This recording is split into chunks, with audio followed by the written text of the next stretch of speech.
quiet seaside town, an evil laid to rest centuries ago, has risen. An abandoned fortress deep in the swamp holds a secret that could save the village or destroy it.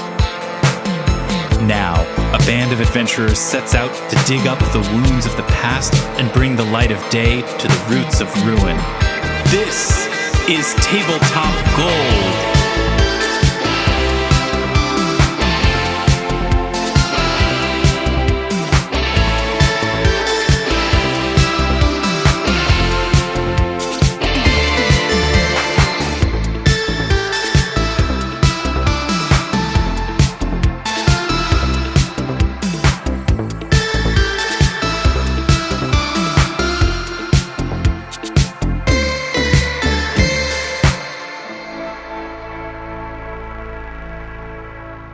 Hello and welcome to Tabletop Gold, episode 16. Here's what we did. We did 4 of them, and then we did that 4 times. That's right, everybody. 4 squared, 16. Coming up next, episode 128, I think, is the next following that. What is this, 2 to the 4th, or is it 2 to the 3rd? Ooh, 2 to the 3rd, I 2 believe. 2 to the 4th, 8. That's 8. Then 2 to the 5th. Oh, I was just going 4. I was going to go 16 4 to the 3rd instead squared. of 4 squared. Oh, okay. We're going to the resolve square. all of these questions and more once we meet all of our players for our game. First up, Robin Lange is here. Hi. Hi, welcome. Armet Humphreys is here. I am. Have I said my name? I'm Lars Casteen. I'm not sure I did. No one cares. It's fine. Zoe Chernicoff is here. Hello. And David Chernicoff is also here. I love you introducing yourself third. That's great. Well, he likes to mix Third- up the order. He Yeah. always I does do. the reverse order, and this time he had been not third, so in reverse order he was third. Is this the converse order? The converse order, the all-star order, as I call it. The behind-the-scenes thing I want to tell you is that the order in which I present you is the order that Zoom just happens to put your faces in on the thing, and it randomizes each time. Robin's usually in my upper left. Because I'm usually the first one here because I'm that kid. Well, I want to follow up on a conversation that we had a couple weeks ago. We had an extended chat about a vibrator that was found in the wall of David and Zoe's bathroom. Just all the That's strange right. things that come out of their house, really? And David, you mentioned in our little ongoing group chat this week that you had found a new object somewhere on your property. Yeah. And here's how we're going to have some fun with this today. Zoe doesn't know I don't. what it is. I don't. Listener, believe me when I say I don't. Yeah. So, the quick backstory is that we have internet from a current internet provider, and Google Fiber has moved into our neighborhood. And I got really excited. Like a tarantula hunting its prey. That's right. I got really excited about the idea of faster internet. So I looked into it, and you can sign up for Google Fiber without getting rid of your old internet. I have a question, David. Yeah. Is this a story about you finding something in your house, or is this an advertisement for Google Fiber? Future potential sponsor, Google Fiber. So I convinced Zoe to let me do this on the basis that it would be completely costless. It'll be fast. We'll just do it. If it's faster, we'll keep it. If it's not faster, we'll get rid of it. It'll be fine. We'll just have them install it since it's here in the neighborhood. Well, it turns out to install it, they need to dig a trench through your yard. Oh, And that's a cost. I Totally didn't know that costless. until they showed up unannounced to dig a trench in our yard. And around here in North Carolina, by show up, David, doesn't mean it's like 2 guys with a shovel. They pull up with a truck and a trailer and something called a ditch witch, Ooh. which is like this small to medium-sized piece of construction equipment with 2 huge forks that stick out of the front. But that's they something every other person in North Carolina has in their backyard anyway, Oh, I right? assume it's just like our neighbor down the street who leases theirs out. But anyway, Yeah. So these people pull up with a ditch witch. Which is a piece of equipment that could cause a TPK for a bunch of level 1 heroes. Oh, yeah. This looks like it's got a challenge rating of at least a 5. Yeah. As and I'm looking it up right now. So long story short, in digging the new trench, the crew hacks into our current internet fiber cable. So for a while, we had no internet of our current internet because of the installation of the second internet. So sorry, hun. It was not, in fact, costless. It, in fact, cost us 2 days of working from home, both of us on video calls, tethering off of our cell phones. Nice. So your goal was to have Nice. 2 internets, and instead, that is nice. Instead, you wound up with 0 internets. Because do you think the people who come with the Ditch Witch actually make it so that the internet works in your house, or just dig a bunch of holes in your yard and say, we're the outside install crew? The inside install crew will come, no joke, 11 days from now. So as the internet in our house disappeared suddenly while the second internet company was digging the ditch, I went downstairs with a sneaking suspicion that it was a cut cable, and got downstairs and started looking for where the cut cable could have been, and was digging around in the dirt by the corner of the house where the new cable box was being mounted. And I found, buried in about Here we go. 2 inches of dirt. Okay, so Zoe, what do you think it is that he found? Oh, gosh. It could be almost anything. I'm going to say a cat skeleton. Okay, good. Arment, what do you think he found? I think it's a 1952 Topps baseball card and stick of gum.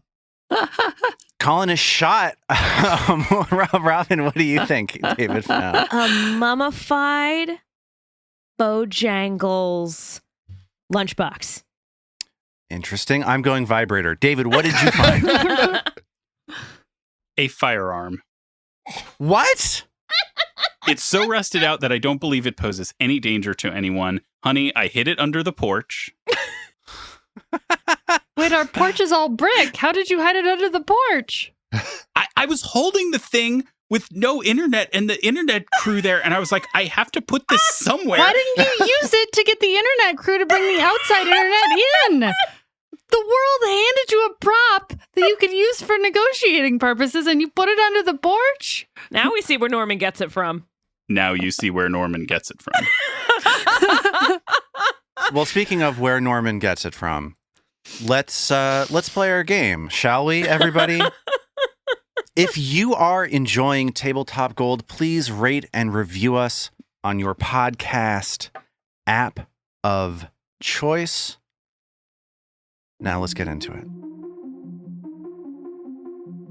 You have finally made it to the top of the ancient lighthouse Gauntlet, where you came face to face with the eerie blue light that has been recently shining over the town of Otari. Your companion, Norman, transfixed by the light shining from the lighthouse's lantern, has fallen unconscious and transformed into a gray humanoid fox. We are actually going to pick up a few hours later. You've left the keep carrying Norman's newly transformed body past a now dormant pool of blood at the base of the lighthouse, through the swamp and the woods, and finally to your friend Rin Savinxi's Magic Curiosities shop. You've since had a fitful night of sleep, maybe replaying the moment of transformation over and over in your dreams.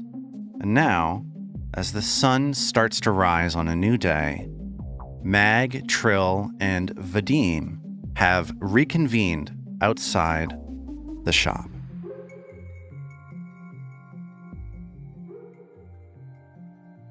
Well, how did you two sleep last night? Yeah, about as well as I always do. Trill is visibly agitated as she meets up with everyone. This is not what I signed up for. I mean, I didn't even really sign up for anything. This is... I mean, what the heck? He was a fox! They lied to us!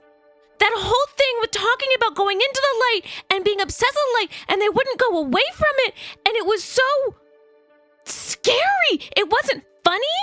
It wasn't clever. It was scary. And I'm not down for whatever weird thing Norman is getting up to, Norman or whatever their name is. This is not what I'm here for. You could turn away from people who need your help. What am I here to help for? What do you need me for? I mean, am I just here to get killed by a bunch of wisps that I know are out to kill me anyway?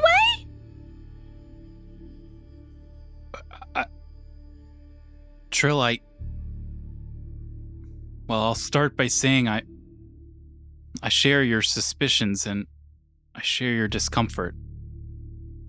I'll confess I've never understood why it was that Norman, or whoever Norman is, why they behave the way they do. Always carrying on, casting about for treasure, muttering about light and darkness. There's always another agenda. There's always something that's too hard to trust. But Trill, you asked something else. You asked why stay, or who would you be helping, or how? Trill, it was you that struck down that doll that killed Haplo when the rest of us were paralyzed. You saved my life that day. You saved mine against the corpse lights. I can't imagine we'd have defeated those things if it weren't for the gift of your song. I know I feel stronger and braver and readier for any fight if I strike after you've been singing. So I don't know, I share your mistrust. I share your reservation. But we need you, Trill. Whatever this is that we're doing, and wherever it is it ends up, whether that's up that tower or down below, I don't think we're going to be able to face this thing without you. I obviously cannot make this decision for you, but it sounds as though your fear is making the decision for you. I might offer that this is also a great story. Bigger than any single one of us. As a bard, I'm sure that offers some incentive, perhaps. But again, like I said, this is a decision for you to make. If you cannot join us, I wish you the best, and I understand. But I think my sword is committed to this task. Trill's shoulders relaxed a bit as Mag spoke, and her gnomish ears perked a bit as Vadim spoke. She turns back. Well, I mean, I guess you're right about it being a good story. I mean, if it's a good adventure, I hadn't really thought about that. Do love a good adventure. Norman is difficult, I think. I mentioned my brother Radu. He and my father had a challenging relationship, you know. My father was cavalry, and my brother dead set on becoming an infantryman, you know. And they were always fighting, always, at each other's heads, and it was in the end because they were too alike, because they both cared deeply. I do not know Norman or who Norman truly is, but I think we owe it, as a fellow comrade in arms, to give them the chance to explain themselves, whoever they might be. Though I do share the hurt of being lied to. It is not an easy thing to risk oneself upon the battlefield and to put your life in another's hands, as we have done, and to discover that those comrades have kept things from you. It is a deep blow. I make no bones about this. And as he laughs, the flap on Bryn's tent, which I think has been closed and they've been waiting outside of it, pushes open, and a sort of bed-headed Norman comes out of the tent, barefoot, and in what seems to be a surprisingly new gold cape. No blood on it, from the night before.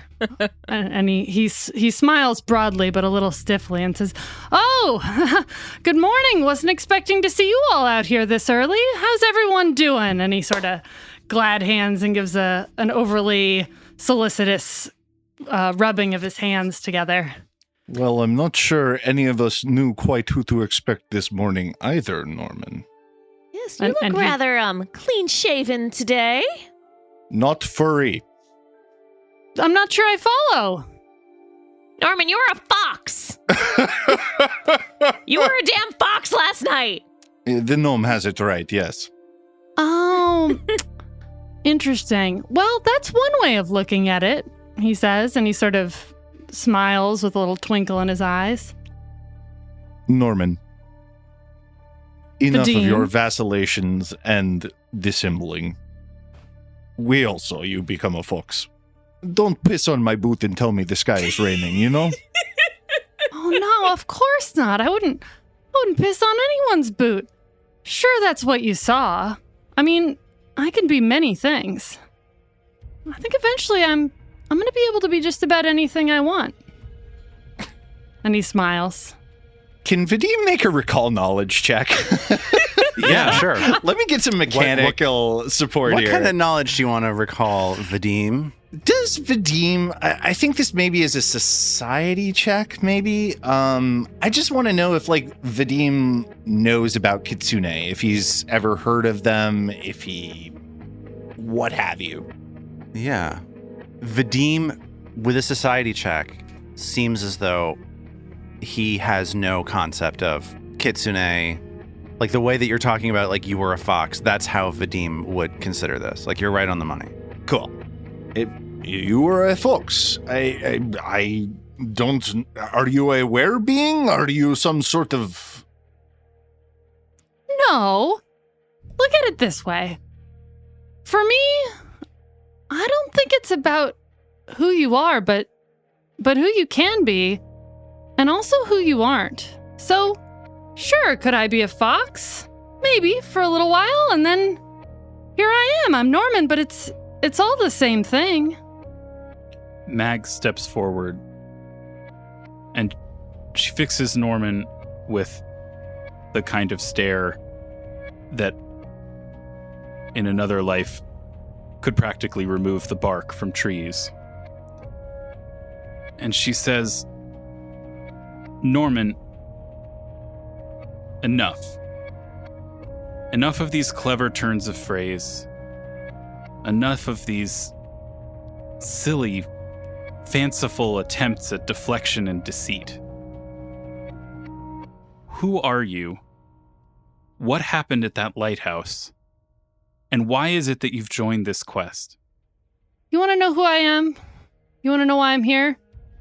I'm interested in what's possible and in what's impossible. I want to know how the possible can make the impossible and how the impossible can become possible. I'm interested, Mag, and I know you're not going to like this, but I'm interested in the moments in the dark where the light shines through.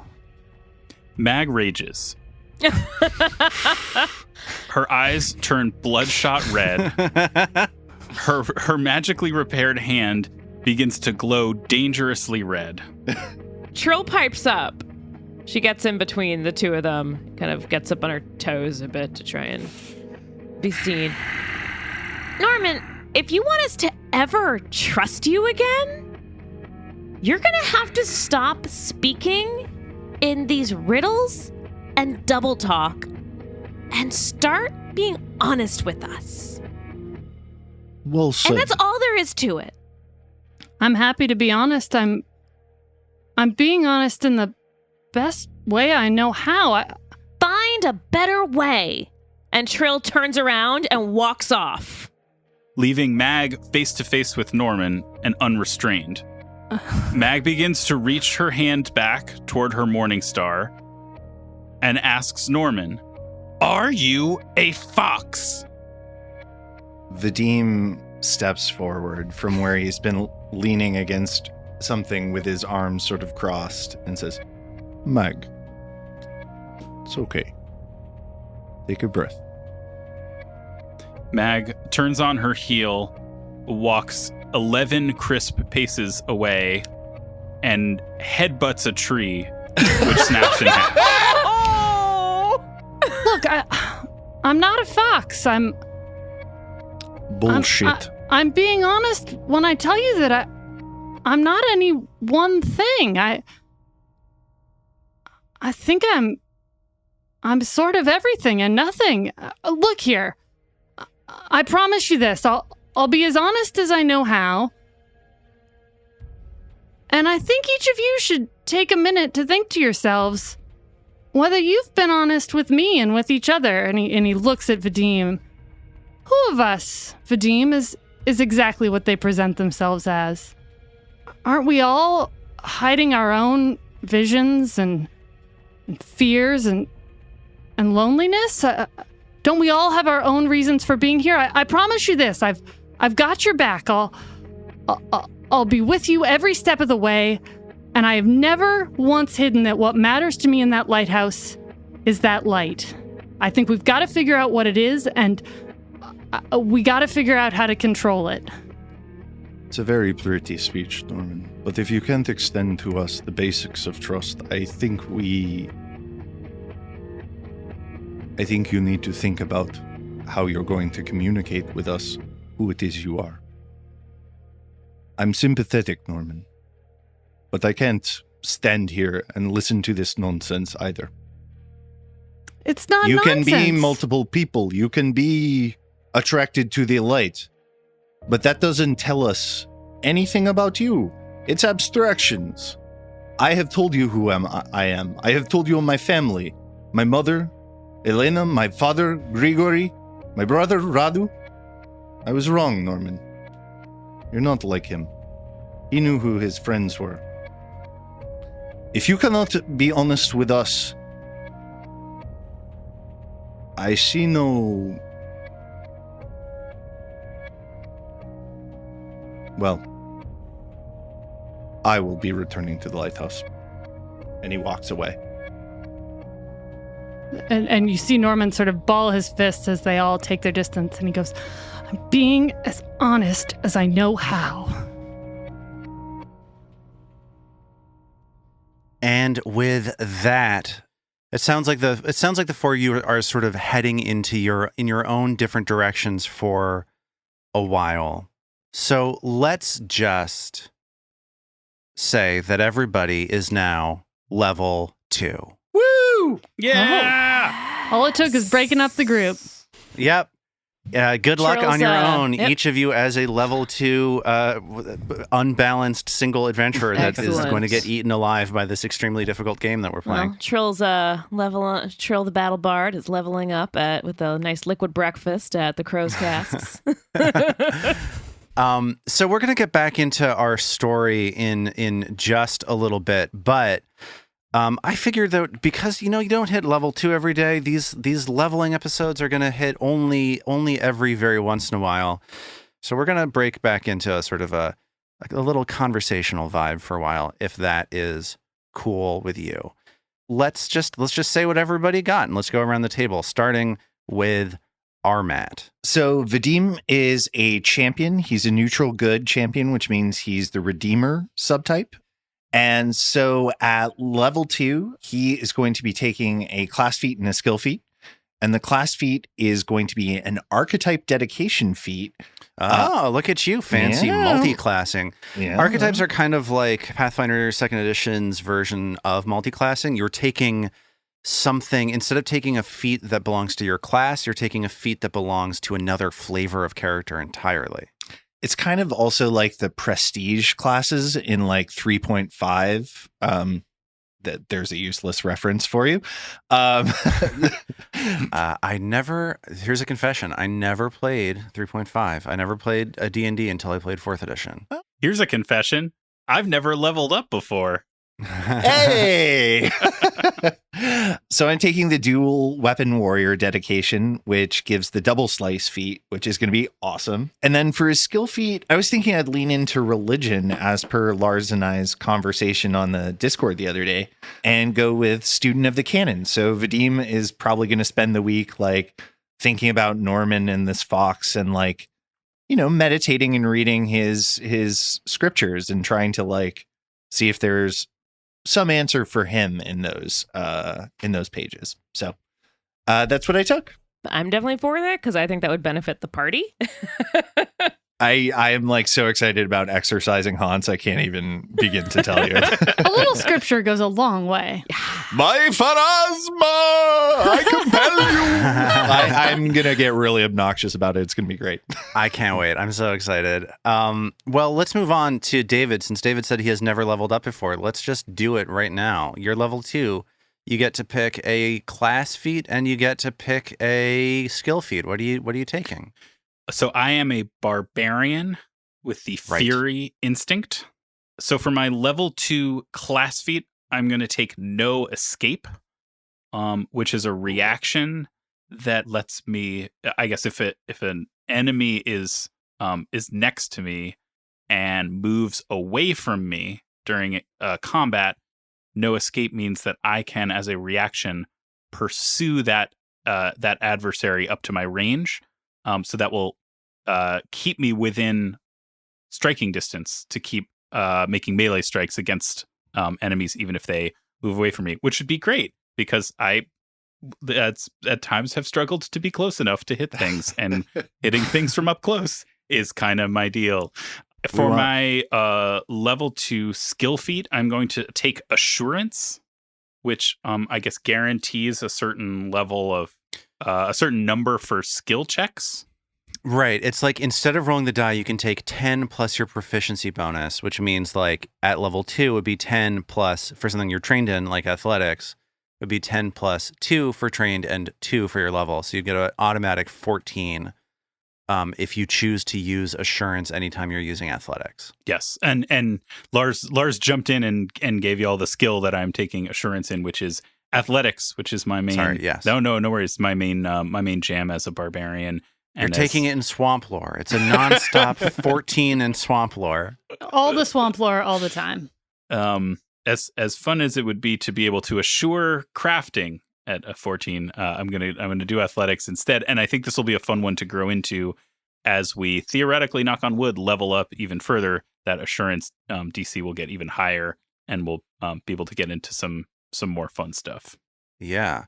Nice. Speaking of more fun stuff, Robin, what are you taking for Trill this level? So Trill is a gnome bard. Her first ancestry feat was First World Magic, so that's kind of affected a lot of the funky stuff that she's been able to do as a bard. Every now and then we'll get people be like, bards can't do that magic. Yes, she can, because I like all the cantrips. And hey, I really like all the cantrips. So for this continuation of Trill taking all the cantrips, her class feat's going to be a cantrip expansion. So she's going to. So we're going to get 2 more cantrips. And hey, let's take Detect Magic. Finally, someone can detect magic. Oh, that's a good idea. And also, that's so good. I wanted to take something from the brand new book, Secrets of Magic, that is out and is on Archives of Nethys. And I wanted to take Haunting Him, which is an occult spell, which is an occult cantrip, which feels super on brand. It's gonna be like a trip to church. We got the haunting hymns, we got the exercising priest. We're gonna have a Norman, have you read your catechism? Norman, I'm very upset with you. Do you happen to have Haunting Him? And I don't have it in front of me, but the description's pretty fantastic. Yeah, Haunting Hymn. You echo a jarring hymn that only creatures in the area can hear. The hymn deals sonic damage equal to your spellcasting ability modifier with a basic fortitude save. If a target critically fails the save, it's also deafened for a minute. And it's a cone, right? And it's a cone. It hits in a 15-foot cone. Which is pretty fantastic in case Go we come across Trill. flying things again. The number of offensive options that Trill has is like really ridiculous. Trill's front line now. So let's do the skill feat next. And so since I now have Detect Magic, I thought it would also be great to go for Oddity Identification, which is an occultism skill feat. And since she's trained in occultism, but her occultism isn't super strong, this is going to add now a +2 to occultism checks to identify magic. with certain traits. So that's something I think Right. could be super helpful. So this is where I was hoping for some help from you guys. Because as a spellcaster, I can take one more level 1 spell and also retrain on another. And I feel like Charm is not a spell that Trill has really used. Trill used it once with our lovely little Gary. friends, little R.I.P. Gary, and then y'all killed Gary. Yeah. So I'm sorry. Trill's- I immediately liquefied Gary. Yeah, so Charm feels like it wasn't as useful as I was hoping when I first added it to Trill's list. And there are 4 level 1 occult spells that I'm really into for Trill, which are Sanctuary, Protection, Summon Fae, and Bane. So I can add 2 of those 4. And I feel like one of them really does need to be either Sanctuary or Protection. But I feel like those 2, I'm unsure on which is the one that's kind of the easier one to cast, in all honesty. They both have a range of touch. Protection is an uncommon spell, so I need to approve that if I even want that to be in the mix at all. You ward a creature against a specified alignment. You get a bonus to armor class and saving throws against the chosen alignment. This bonus increases to +3 from effects that would directly control the target. Okay, yeah, I would allow this. I see no reason to bar that from the game. Versus Sanctuary, which is ward a creature with protective energy that deters enemy attacks. Creatures attempting to attack the target must attempt a will save each time. If the target uses a hostile action, the spell ends. The only problem with Sanctuary I can imagine is that the hostile action caveat, Yeah, if they use a hostile action, it goes away. That's probably a good one if someone is probably near death and just needs to run away and heal for a minute. Or like depending on the turn order, like if you're going up top and then a bunch of monsters are going, and then one of us who's tanking is like later on, we'd be able to be protected from that. And then if we struck back, it would go away.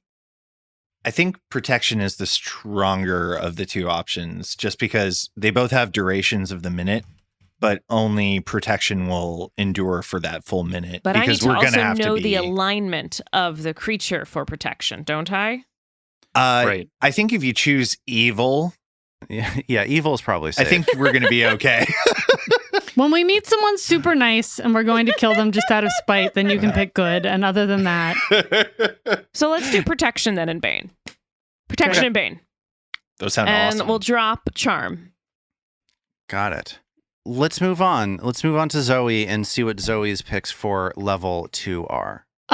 so Norman and Ao are 2 halves of a Kitsune rogue.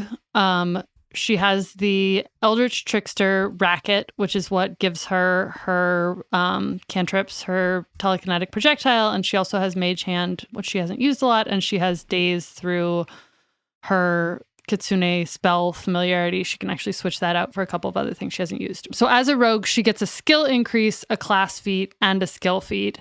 For her skill increase, she's leaning in to deception, which will be useful not only in continuing to lie to her friends about who she is or believes herself to be. Friends? I don't know. Can we use friends? But it will also be useful in... I think we can use friends. I feel like there's been a lot of using of friends that has been going on At in our this, kids' in this school, game they so refer far. to everyone in the class as friends, and I like love that forced kinship. So I feel like we're doing the same thing here.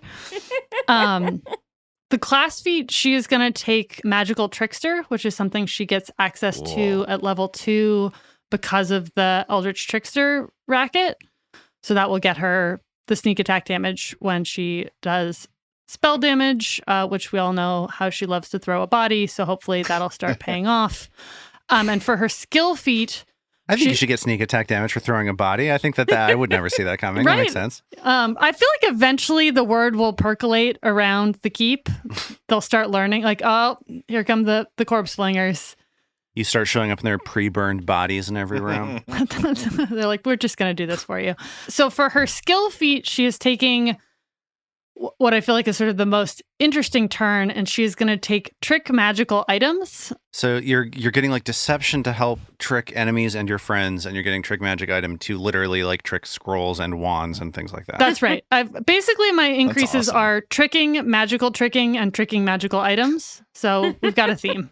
Feels very Norman. That's right. On brand. Yeah. So there's something I want to say. I've prepared a statement because people are going to get up my butt about this. I'm establishing a house rule that we're playing with in this game. Eldritch Trickster, the rogues racket that Norman/AO have. I'm adding a rule to this racket that says that you're able to get magical attacks off before becoming noticed if you're hidden, just like a ranged weapon attack, if there's any noise in the room. There's some controversy around this. People on the Paizo forums think that this should not be allowed. People on the Paizo Discord server think it should. So for my money, here's why I think this is balanced. And come at me, all of you out there listening to this. Spell attacks require 2 actions, so you're not going to spam this every single turn. Getting hidden requires a check, whether it's a deception check to create a diversion or a stealth check to hide behind something. So that's what we're doing. I reserve the right to change my mind if Zoe starts breaking this game, but until then, I think it's fine. Listener, he's even called my character weak to my face, so you know he believes it. Yeah, for what it's worth, I've called a lot of people a lot of things that I regret, and that's a burden that I have to carry along with me. One more thing just to wrap up this level up conversation. From now on, we are putting our character sheets up on our Discord server. If you want to see all of the mechanical stuff behind these characters, head on over to www.tabletopgold.com and find the link to our Discord server there. And from there, you can chat with other like-minded people who are mad at me for house ruling the game. And you can also download our, character sheets. That's what we're talking about. You can download those also. And the rest of us occasionally jump in and stoke up furor against Lars. Can you believe this thing he's done this time? Man! Join the chorus of people complaining about me by joining our Discord server. Hooray! I was going to suggest like people could send in questions that they have, like we could try and answer them on mic, like an actual radio show or something. And I was like, but people just come on the Discord and yell at Lars, so we can just keep that going. So Yeah, that's a good flow. Well, all of you here in this game are going to have your chance. Yeah, sounds good. Can't wait. Let's do that one. Let's keep yelling at Lars. Yeah, I've got a lot of great things happening in my life right now. Why not make this one terrible too? Let's just go. Let's get that done. We love Lars. Don't yell at Lars. Okay, Yeah, he's the best. Guys. We have attracted enough positive commentary about me, and I'm getting anxious. So that means it's time to move on. Bow, bow, bow. So here's the thing that we haven't really done in this game before. This is downtime activities. The main mechanical things you can accomplish in downtime in this game are gaining income, retraining. You can do some crafting. You can make items, move runes from items to other items, that kind of thing. But that's sort of the vibe that we're talking about today. We're going to be starting on today, the 6th of Gazran, Toil Day, of course we know, in the Galarian series of days, of course, Moon Day, Toil Day, Wheel Day, Oath Day, Fire Day, Star Day, and of course the last one, Sunday. Woo! Typically, you can earn income with crafting, lore, and performance checks. If you have any of those, you can just earn income, and that's a thing that you can do. Or you can explore the town, trying to talk to various people, making impressions on them, trying to get them to like you, and see if you can get some employment with them that way. For the purposes of our game today, I am only going to let you make 1 impression per day just to keep things moving. Let's start with Mag. Yeah. So we're picking up on the 6th of Gazran, as I mentioned, Toil Day, of course, we all know. You have just had this difficult conversation with your companions at Rin's Wonders here in Otari. What is Mag going to be doing for the next week? Mag right now has 3 different melee weapons, and she only wants to keep 2. She has a Morning Star with a magical rune on it that the party picked up outside of Boss Scrong's room. She has her flail, which has been her weapon from the beginning of the adventure. And she has Haplo's Bastard Sword, which was recovered from Boss Scrong.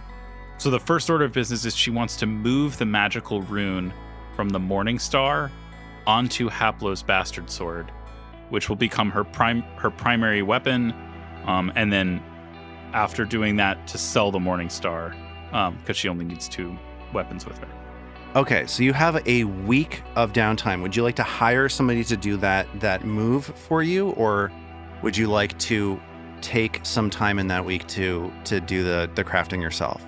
So I think the best way to answer that question is I also want to retrain an L1 skill feat, and I don't know how long these things take. So I'd love to save the money if I can, but if I can accomplish both those things at the same time without spending any money, I would do it that way, I guess. I think that if you want to both retrain and transfer this rune, I get the feeling that you are going to be hiring somebody to transfer the rune. Then I will hire someone to transfer the rune. The blacksmith at Blades for Glades, run by Carmen Rajani, is probably your best bet for that. That's what I was just thinking. I was thinking that when you said that.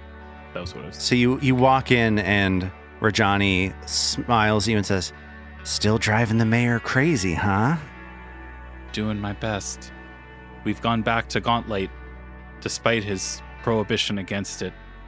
And at this point, I don't think we care who knows it. Well, I know it. And trust me, I love you guys for it. What can I do for you? Well, we've picked up this weapon here, and I can tell when I use it, it has this magical enhancement here. There's a rune that's been affixed to it, and I want to move it onto this sword. She pulls Hapless Bastard sword out from her back. This belonged to my fallen comrade. I intend to take it up in his memory and to fulfill the mission that had become so intertwined with his life's work. Can you help me affix the rune to it? Yeah, and he takes the 2 weapons and sort of holds them into the light. He says, "Let's see. For parts, I'm gonna ask you for 3.5 gold, and for labor, that's gonna be 2 silver. So if you give me 3 gold, 7 silver, I should be able to take care of that for you, no problem." Once this is over, I won't need the Morning Star any longer. If I leave it with you, can that reduce the price? Yeah, let me see. And he swings the Morning Star back and forth in the air in front of himself to see how good it is. And he raises his eyebrows. And he says, "Yeah, all right. I'll knock it down to 3 gold, 2 silver if you let me keep this thing." The thing's only worth 5 silver? Look, All I right. gotta make a buck. All right, okay. Well, your price is fair, and it's always a pleasure to do business with you. All right. Keep raising hell out there, okay? Hey, if you see the mayor, do something tricky to him. Yeah. You know that I do. To the man, Mag. Us too. And Mag offers her weird hand for a fist bump. He says, "Oh, you've been logging?" And he gives you the fist bump. Okay, and then Mag also sets up to retrain. What are you retraining, David? So I took Moment of Clarity initially as a level 1 skill feat, thinking it might be Really helpful. seems like something I should have steered you away from as somebody teaching you the game and running this game at the same time. Oh, 'Cause that's cool. I thought I might have to concentrate at times, and it turns out that I never have enough actions to do stuff anyway. So very happy to let that one go. So this becomes a bit of a question for the party, because there's 2 good options for me to retrain into with L1 Barbarian. I guess it's a class feat, an L1 class feat. The first is Acute Vision, which lets me see in the dark when I'm raging. And the other is Sudden Charge, which lets me spend 2 actions to move up to twice my range and attack if I'm within range of something. So it basically gives me 3 actions for the price of 2 to go move a really long way and still hit something. I would like to be able to take and use Sudden Charge. I think it'd help if we get into kind of bigger spaces and we want Mag to be able to make first strikes against things. But I'm not going to be able to see down there unless I take Acute Vision. I'll still only be able to see when I rage. So do we have any other way of I guess Torches. Yeah, there's light torches cantrip. or there's a cantrip. So if anybody has an extra cantrip slot and would be up for taking light, then we could keep things visible for, I guess Norman and Trill can see in the dark and Vadim and I can't. So They can see in low light. They can't see in darkness. Okay. Here's what All right. I This is can going to be a problem say for everybody. about the light cantrip. I should be able to help at least some of the time. Don't That is count the on, most don't count on Norman it. You answer can count on it I've ever sometimes. heard. All right. Could anyone else? So what do you say, David? But Trill's cantrip slots are filled. Here's what I can promise you as Zoe and as Norman.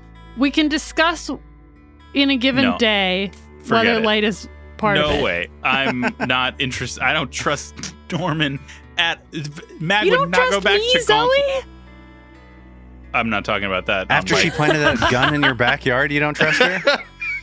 To get the internet, guys? It doesn't matter whether I trust you. Mag doesn't trust Norman.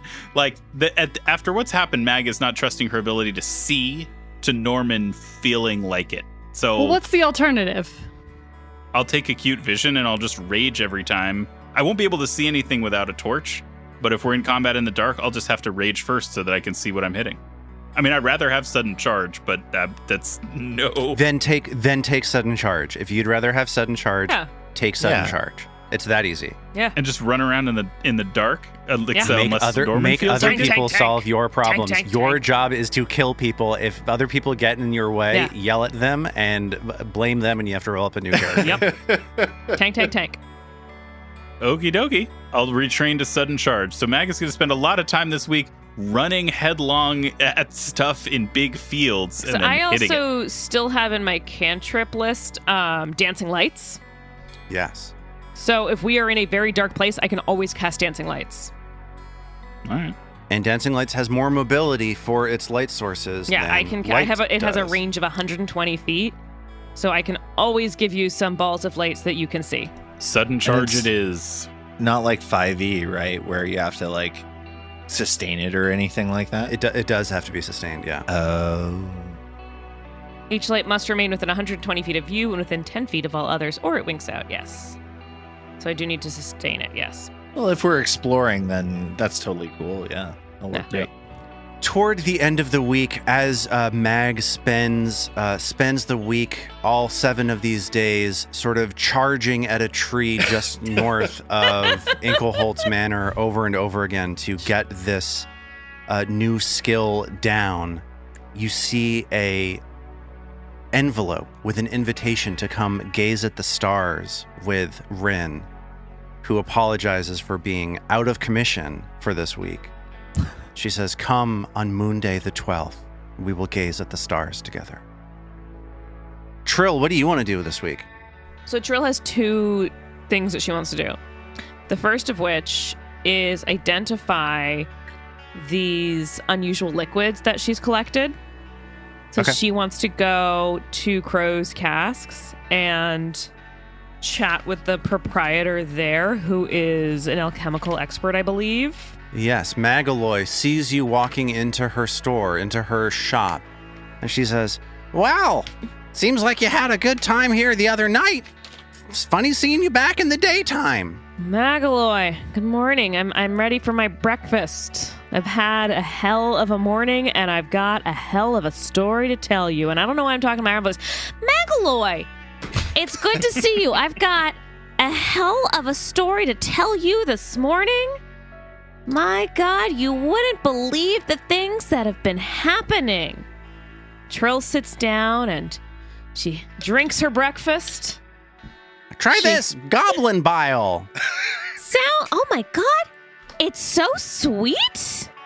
Is that cinnamon? Ooh, I'll never tell. fantastic. Magaloy, you are an artist.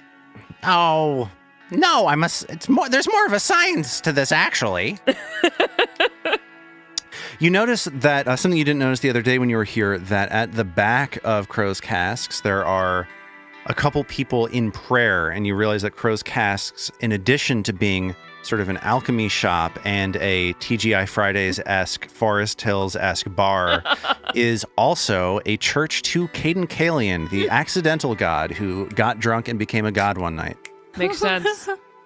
Yes. So she says, well, what else can I do for you?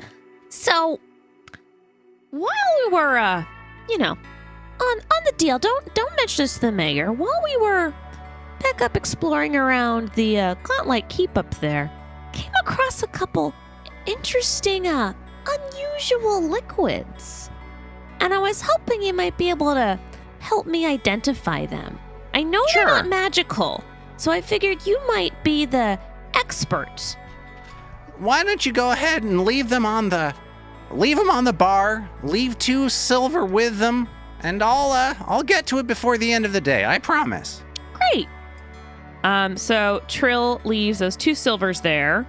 For the rest of the week, she figures, well, I guess I may as well try and make some money while I got some downtime. I'll get back to playing some songs and warning some people about those damn will-o'-the-wisps now that I've seen some more up close and I know how real they are.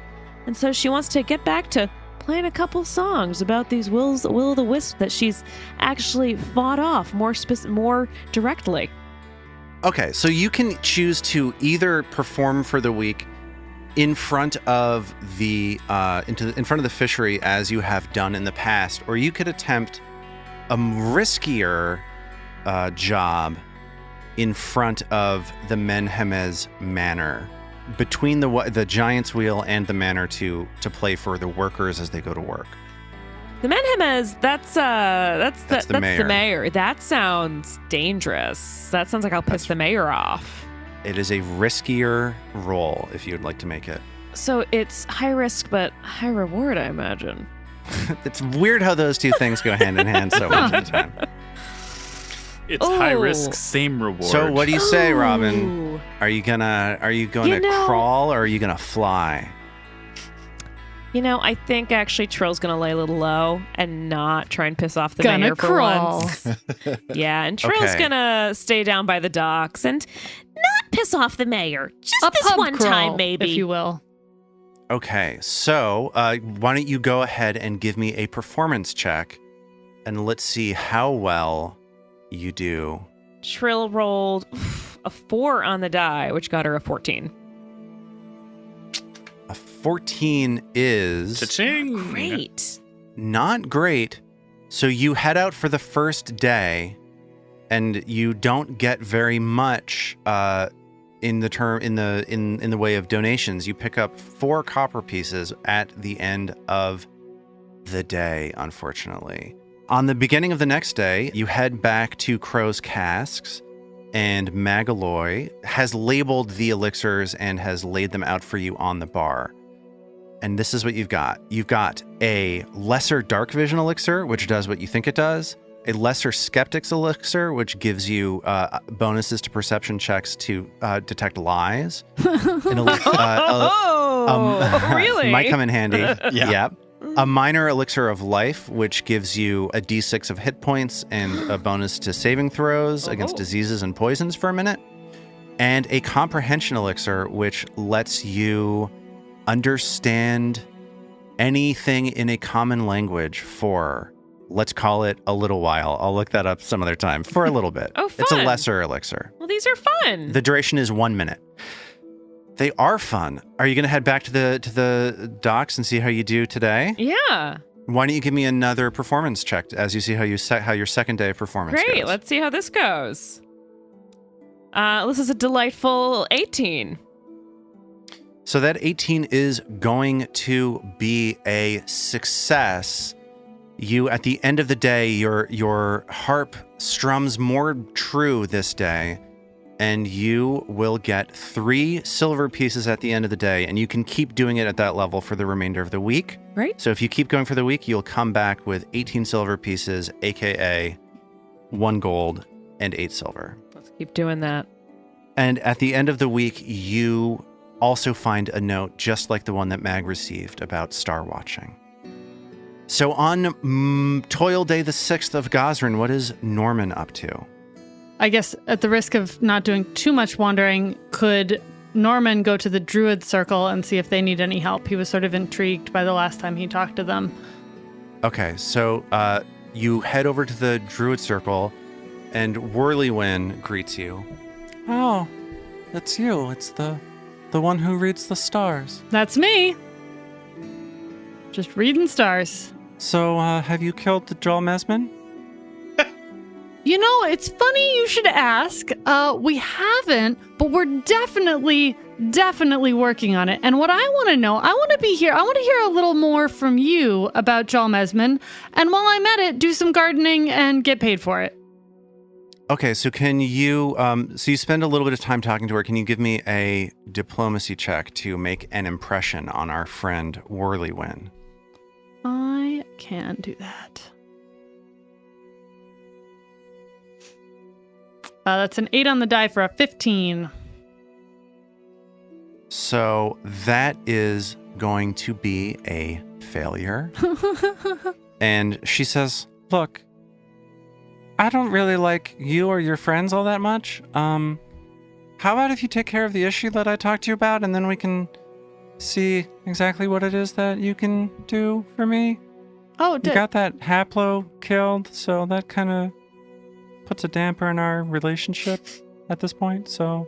Yeah, sure, says Norman, and he sort of walks away like a Peanuts character.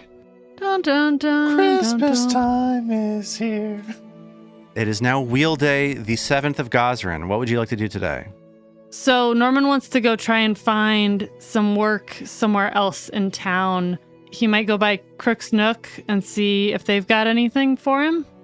Crook's Nook, Yin Yasmara, looks at you and says, look, if you haven't found those beautiful triplets, I don't know exactly what it is that you're planning to do here at this moment. Well, you know, I thought you might need, I don't know, help mopping up or, you know, do like, oh, and he kind of like reaches in her mouth. Looks like your teeth are a little dirty. I could clean them. Yin Yasmara is like, please, you must leave. It is now Oath Day, the 8th of Gosrin. Norman has spent 2 days wandering around, getting shunned everywhere he goes. What's next for Norman? So Norman's gonna take a break and treat himself because he's feeling a little sad about not having his friends, in quotes. And he wants to make sure he's well equipped the next time he heads out with them. So he's gonna do what any person who feels bad about lying to their friends would do and go try to find a disguise kit. Okay. So he's gonna do a little shopping today. So that's going to be, again, at Crook's Nook. So you show up in Yin Yasmara. It's like, what are you doing here? Well, you're back again? I don't want any teeth cleaning. What is this? Well, no. Hear me out. I don't want to clean your teeth today. Today, I want to give you money instead of you giving me money. I thought that might work better, huh? Sure. What do you want to buy? Do you have a disguise kit? I'm looking to show everyone that I can be anyone. Something that, you know, says that person is a different person and also a different person. She says, sure. Yeah, I can sell you something like that. And she ushers you into the back room and sells you a disguise kit. Norman immediately pops on a ridiculous fake mustache and feels much better about himself. And emboldened by his mustache, Norman now feels like a new, better version of himself. Say a 2.0, a level 2 version of himself. And he decides he's going to go out and spread the wisdom of what's in the stars to the great people of Otari. Using astrology lore, you're telling me? That's right. I guess astrology lore has recently been useful. Early on, it was not that helpful. You can attempt to do star readings during the middle of the day in front of the wealthier parts of town, in front of Inkelholtz Manor, if you'd like to. Or you can do it at night on the docks where it's a little bit simpler. What would you like to do? Norman, always drawn to the darkness, is definitely going to be out there at night on the docks. Okay, give me an astrology lore as Norman sets up a small star reading business for people at night. That's a 5 on the die for an 11. And on Oath Day, that's going to be a failure. So Norman only gets 2 copper pieces. But you can come back out on Fire Day and see what happens there. So he comes out on Fire Day, and this time he is wearing a jaunty pirate cap and an all red leather outfit and inexplicably he's acting like a pirate. Arr, get your pirate readings here. Pirates know the stars and the seas. Okay, let's see what this pirate-themed star reading is going to get Norman at the end of... That's a 16. 10 on the die for a 16. And a 16 is going to be a success. Hey. So you come back with 3 silver pieces at the end of the day, and you can keep doing that. Same thing for Fire Day, Star Day, and Sunday. So I have 3 more days? Yes, but you can keep doing that exact same thing, keep that roll. So you come away with 9 silver pieces if you keep going. Oh, that's great. Cool. You're reading this. Well, I mean, he's obviously not a pirate each time, guys. He's got a disguise kit.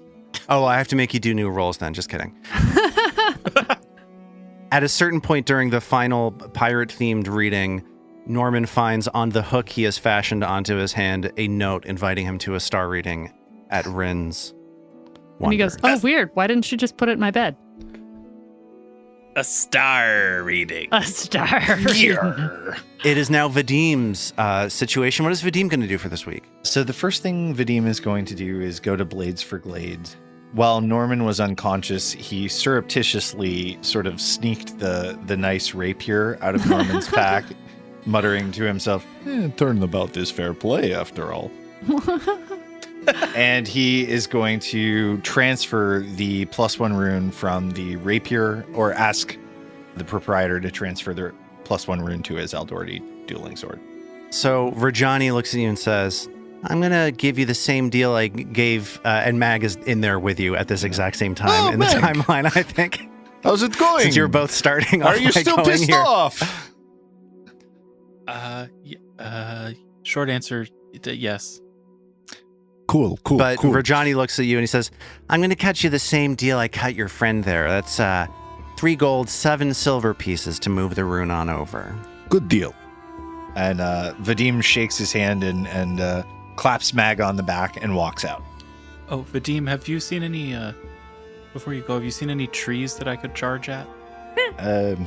Yes, all around. They're really hard to avoid, but I saw a particularly sort of fulsome tree up by the Ingleholtz Manor, I believe. You might have some luck there. Oh, thank And you. what is Vadim doing with the rest of his week? Could he work in Dawnflower Library, earning some money with his religion? Some baptisms, some brisses, some you name it. Dawnflower Library, you get there and Vandy Banderdash greets you and says, well, I'm sorry, I don't really have much in the way of employment here right now, but if you know, I heard that Magaloy over at the Crow's Casks was looking for some help, some work. All right. I like Megaloy. So you head on over to Crow's Casks, and Magaloy says, well, what can I do for you? The question is really, what can I do for you? I'm broke. Can you give me a diplomacy check to make an impression? Yeah, this is not going to go well. So we're going to get a week of Vadim trying to make friends with... What the fuck is wrong with people in Otari, huh? What does no I want half the mean? fucking country to come here and they can't even give me a goddamn job. Right, perfectly good cover letter. Never get job. I think this is a great tactic to make an impression. Let's get that diplomacy roll and see Fantastic how that works. references. All dead in Last Wall. Vadim goes in and just starts screaming at Magaloy. Do you know let's what I've seen? Let's get that diplomacy check. Dead. She might be, maybe she'll be convinced by this. Yeah, it's who wouldn't be, right? That's a 13 +1 for 12 Could on be the worse. It could be worse. It could be worse. Unfortunately, it is not good enough. You come back the next day to try again. Magaloy's like, you know, I've been thinking a little bit about what you said. I kind of want to hear more about how aggrieved you feel about your current situation in life. Oh, thank God. Let me tell you all about it. You see, it began... And he goes Let's on. get that as- diplomacy check. All right, let's see it. It's a critical failure. He probably tells some like really inappropriate story about like the cavalry regiment pulling a prank on the Jesus like Christ, medic I'm so corps. glad Trill is just down by the docks with her harp. So I'm going to say that critical failure means that that Vadim sort of runs out of options for the week. Cool. Towards the end of the week, Vadim receives the same note that everybody else did. And then the day comes. You and your comrades have reunited, and you're all out enjoying drinks together before this stargazing. Copious amounts of food, again at Crow's Casks. As you look around the room, you notice that there are some customers glowering at you, presumably still upset about the death of your old companion Haplo, but you're able to push them out of sight and out of mind relatively easily. Vadim in particular seems to be enjoying the festivities. The large double doors at the front of the bar have been opened to the outside, and there's a small stage with a band set up, playing a joyous song. Vadim takes a big gulp and looks around at his new friends from behind his oversized beer. There's Trill pushing her way to the front of the bar to join the band with her harp. There's Mag slamming a large lumber worker's fist violently onto the table as she handily beats him in an arm wrestling contest. And there's Norman going drink for drink with Vadim and telling progressively louder and louder jokes. But then, almost too slowly to notice, all the sound in the bar seems to recede, and Vadim realizes that he is hearing only silence. He could almost swear the walls of the bar are bending slightly for a moment, and then, boom! Vadim looks up and sees that something has removed the roof of Crow's Casks. And up in the sky, there's a spark. It's a tiny little speck of fire way, way up there. It bursts open in the distance and starts blooming outward in an expanding ring of red-white fire that Vadim realizes is both growing and moving closer with every second. He looks to the left and then to the right and sees his friends are all laughing and drinking and dancing. He motions with his hand upwards to the missing roof, but everyone in the bar continues drinking and celebrating. Nobody seems to notice him. He looks up again and sees this big burst of flame has just gotten impossibly large, and it's right on top of him. The heat is unbearable, and the fire is the only thing that he can see. And then Vadim sees that within the curling fingers of fire, twisting hypnotically mere inches away, there's that face. The same face he's seen in his dreams night after night. He squints to get as good a look as he's able to, trying to fix it into his memory this time. The fiery face bears down on Vadim as he is pushed off his chair and onto his back on the bar's floor, and then the mouth opens and a blast of air and sound bursts out, splintering the floor apart and pushing Vadim down through the dirt and stone. He finds himself being buried deeper and deeper under the ground, tunneling through, seeming miles of dirt and rock. The face receding as he starts falling through darkness until it is once more just a tiny spark far in the distance. And then Vadim sits bolt upright in bed, sweat pouring off his head, and once again, the image of this face has passed from his mind. Rasmus, mercy, please guide me, save me. It's now really Moon Day the 12th. Who can keep them straight? Yeah, I changed what day of the week it was a couple times in my notes. And it's time to meet up. On the evening of on the evening of Moon Day the 12th, Rin silently welcomes you into her shop.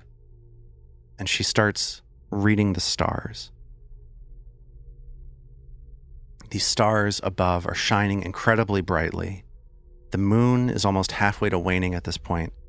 There's cloud cover right in the section of the sky with the moon, so the remainder of the stars are incredibly clear.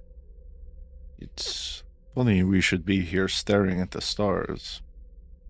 I had a dream about the sky. Again, Pharasma is cautioning me, chastening me, really. I have lost my focus. I have lost the sense of looking for the face of my dreams. It is of the utmost importance we find it. I hear you, man. It's all an illusion, but we've We got to get to the bottom of it. And Rin says, please, could you please be quiet? And as she says that, Gauntlight shudders, and its light suddenly blazes with sickly pale blue illumination. A beam blasts out of the top of it, arcing south, falling not directly on Otari, but onto the sprawling graveyard just to your southwest. Oh, crap. At Otari's western edge. And the ground starts shaking, just this like pulsing sound continues over and over and over again as the blue light just starts like spraying all around the sky. My light. I don't think we have time to discuss this. Quickly, to the graveyard. Mag sprints out the door to the road toward the southwest. Mag! Carry me! As she turns back and picks up Trill and puts Trill in her pouch. So you approach the graveyard. You run towards the graveyard, past 4 frightened-looking guards standing, sort of cowering at the entrance to the graveyard itself. Vadim shouts at them, "Out of the way! Useless!" Yes. Mag sort of like shoulders past one, pushing the guard aside. Norman goes, I've got to get to that light.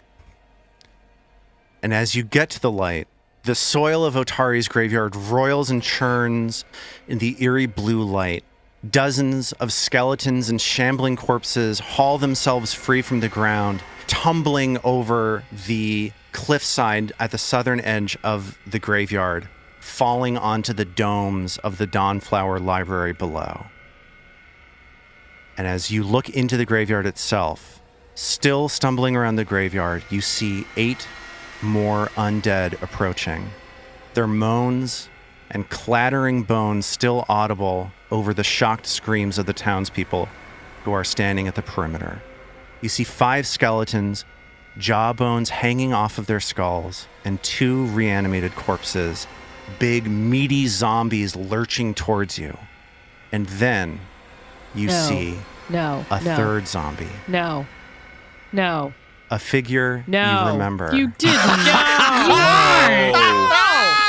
I fucking love it! No! Don't you dare! No! Absolutely not. It's a familiar figure, an old elf with a shock of gray hair. No. Eyes pointing lifelessly toward the sky, twisting and turning its body back and forth as it moans and shuffles closer and closer. With the voice And we'll pick up from there of Owen Wilson. next time. Fucking And Owen hear it Wilson. say, "Books. I just want books."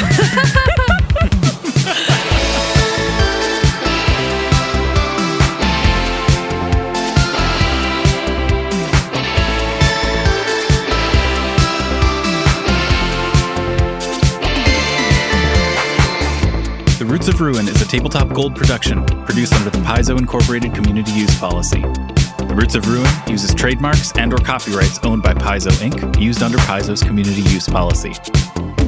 We are expressly prohibited from charging you to use or access this content. Paizo does not recognize, endorse, or sponsor this project in any way. Original characters and content are the property of Tabletop Gold. For more information about Paizo Inc. and Paizo products, visit paizo.com. We at Tabletop Gold would love to hear from you. Email us at letters@tabletopgold.com and find all our social links at tabletopgold.com.